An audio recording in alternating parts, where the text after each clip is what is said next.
summative project, I chose Alfred Lord Tennyson's poem, The Lady of Shalott. One way to understand the depth of this poem is by looking at all the different literary theories. Each literary theory offers a unique perspective of the lady's isolation, her weaving, and eventually her tragic death. Alright, so from a formative perspective, this really focuses on the structure and language of the poem. So like Tennyson uses a lot of repetition, such as his refrain of the Lady of Shalott at the end of each stanza. This really reinforces her identity and isolation, but there's also symbols such as the mirror or the tapestry, which can really show the divide between art and reality, while the river also symbolizes like her journey from life to death. There's also a lot of rhyming rhythm throughout the poem, which is kind of giving it like a ballad-like quality, which really also mirrors her haunting song that she sings during her time on the boat as she dies from her curse. Okay, so through feminist lens, the Lady of Shalott represents the confinement of women during that Victorian era. So she was locked away in her tower, limited to only weaving, which really represents the traditional domestic roles during that time.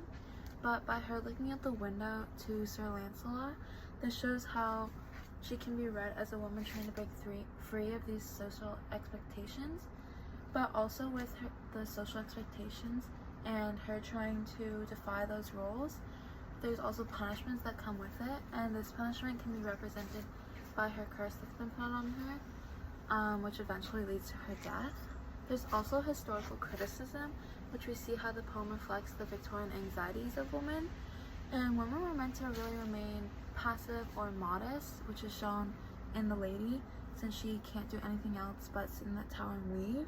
So at that time, the poem also revives the Arthurian legend, which shows how Victorians used these medieval stories to really explore the modern uses of gender, art, and moralities, and things like that. Finally, there's the psychoanalytic theory, which reveals the deeper psychological meanings of this poem. So from Freud's perspective, there's the lady's forbidden desire to look at the window to Sir Lancelot, which is basically her unconscious breaking through her repression, but also the curse is like the punishment for that, and it's the punishment for giving into desire. From Carl Jung's perspective, there's the mirror and the tapestry, which really represents archetypes like illusion and shadow, while also Sir Lancelot represents the heroic animus, which he is an ideal figure that brings her out of her isolation, but he also leads her to destruction, such as death. So together these theories show that the Lady of Shalott is not only like a medieval ballad, but also is a layered poem with isolation, desire, and the cost of seeking freedom. The Lady of Shalott comes alive through the use of powerful literary devices. To start off, we have symbolism, which is one of the most important literary devices. The lady's mirror plays a very important role in the poem. It essentially symbolizes the distance between her and reality, since she really only gets to see the outside world through a reflection rather than directly. As the lady even goes to say, "I'm half sick of seeing shadows," since it gives her very little joy to see a reflection of the world that she can't even live in. The tapestry she weaves is also a symbol of creativity and entrapment. She essentially captures the beauty through her loom that she weaves day and night, which is sort of like how she is also captured from the real world and never actually gets to experience it. So there's also a lot of imagery involving the use of color, but during the earlier stanzas, it's mainly just darker shades like silvery, shadowy, or just paler tones in general. And an example of this would be four gray walls and four gray towers. And the use of the color gray being repeated a lot really embraces the lack of emotion and warmth that she felt. But in contrast to this, the outside world would really be described with a lot of bright colors and vividness, such as a red cross knight forever kneeled to the lady in a shield in that sparkled in the yellow field. This can also be seen when she looked out the window to see Sir Lancelot, and after this the poem filled with a lot of color and imagery like all in the blue and clouded weather, or as often throw the purple night, and even his coal black curls as on he rode. But as the curse takes hold of her, it really goes back to the dullness of color that we saw at the start, and this embarks on her awakening of being able to really embrace the outside world that she never got to, but then she quickly falls back into the darkness and eventually death. Tennyson also relies a lot on rhyme, rhythm, and meter to create musicality during the poem, and The poem's rhyme scheme would be A, A, A, A, B, C, C, C, B, which is an iambic tetrameter that creates a ballad-like flow. Also, when the lady sings as she slowly dies along the river, the rhythm also slows during the poem, echoing her mournful journey down to Camelot. When I look at the poem The Lady of Shalott alongside the poem Arise by Maya Angelou and Wordsworth's poem I Wander Lonely as a Cloud, I found that they all explore the human spirit just in different ways.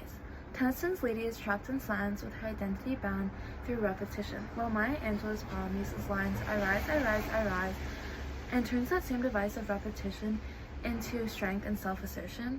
With Wordsworth's poem, he really connects in another way, and both characters see beauty, just one is directly and one is through the reflection.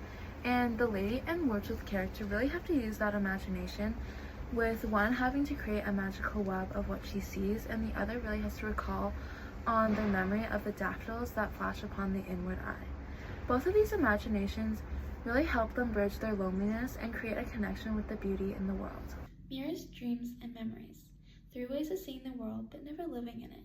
In The Lady of Shalott, the diamond necklace and man descending, illusion becomes both refuge and ruin. In Man Descending, Vanderhedge replaces Tennyson's mirror with his own character's thoughts and guilt. The protagonist's downfall isn't born of magic, but of realism, where haunted memories become not of what he has, but what he has lost. His self-awareness, much like the lady's curse, becomes self-consuming, feeding on itself until meaning erodes. The lady's mirror cracked from side to side as she faces reality. This is similar to Madame Loisel's reflection of an imagined life destined for all the delicacies and luxuries. But even with these women's desperate attempts to live a life of meaning, the world refuses to give it freely. Some forces in life are unavoidable, shaping the choices we make and the paths we follow. In the words in The Lady of Shalott, the characters confront a world that confines them, and their obedience becomes a dangerous force. The lady does not weave out of passion or choice. She is compelled by a curse she doesn't understand, and forced to repeat a life without question. Robert Ross lives under a different kind of curse, the unspoken demand of war to obey, to conform, and to suppress compassion for the sake of control. When each finally resists, the cost is catastrophic. The lady looks out her window directly, without knowing the price, and the moment she does, the structure that held her unravels. Robert defies command to save the horses. This is an act of mercy that marks him as a traitor. Tennyson and Finley both trace the same paradox, to act humanely within an inhumane order that condemns compassion or freedom. The lady's death and Robert's undoing are not failures but transformations, moments when obedience gives way to moral clarity, and even if that clarity destroys them.